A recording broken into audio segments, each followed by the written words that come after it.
संत तुकाराम महाराज पालखी पुण्यातील मुख्य खंडोजी बाबा चौकामध्ये दाखल झाली आणि यावेळी पुणेकरांनी अगदी जल्लोषात पालखीचं स्वागत केलं। फुलांचा वर्षाव करत पालखीचं स्वागत करण्यात आलं। आमचे प्रतिनिधी निखिल सुकरे या संदर्भात आणखी तपशील देत आहेत, बघूया। हरी माऊली वारी सध्या पुण्यामध्ये दाखल झालेली आहे। माझ्या मागच्या बाजूला आपण पाहत आहे की संत तुकाराम महाराजांची पालखी जी आहे ती सध्या संभाजी महाराजांच्या या ठिकाणी स्मारकापासून पुढे खंडोजी बाबा चौकाकडे निघालेली आहे। आपण हा सगळा जनसागर जो आहे तो दर्शनासाठी आलेला पाहतोय। खरं तर भाविकांच्या मनामध्ये नेहमी वारीच्या प्रती जी आहे ती आदराची आणि प्रेमाची भावना असते।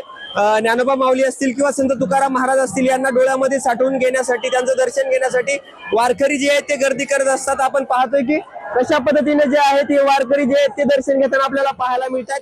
पुणेकरांनी मोठ्या उत्साहामध्ये हे जे स्वागत केलेलं आपल्याला पाहायला मिळते। खरं तर वारी पुण्यामध्ये दाखल झाल्यानंतर सुरुवातीपासूनच रांगोळीच्या माध्यमातून असेल किंवा इतर ह्याच्या माध्यमातून असेल पुणेकरांनी मोठ्या जल्लोषामध्ये स्वागत केलेलं आपल्याला पाहायला मिळते। मोठा जनसागर जो आहे तो सध्या आपल्याला या खंडोजी बाबा चौकामध्ये, पुण्यातील मुख्य मानल्या जाणाऱ्या चौकामध्ये आपल्याला पाहायला मिळतोय। आणि संभाजी महाराजांच्या स्मारकाच्या या ठिकाणी आपण पाहतोय की कशा पद्धतीने लोक जे आहेत ते स्वागत करताना या पालखीचं आपल्याला पाहायला मिळतात। तुकाराम महाराजांची पालखी जी आहे ते सध्या खंडोजी बाबा चौकामध्ये आपल्याला पोहोचताना पाहायला मिळतं। याच्या पाठोपाठ ज्ञानोबा माऊलींची पालखी देखील आपल्याला या ठिकाणावरूनच जाणार आहे। त्यामुळे सगळे अपडेट तुमच्यापर्यंत पोहोचवणार आहे। जुळून राहा जय महाराष्ट्र सोबत।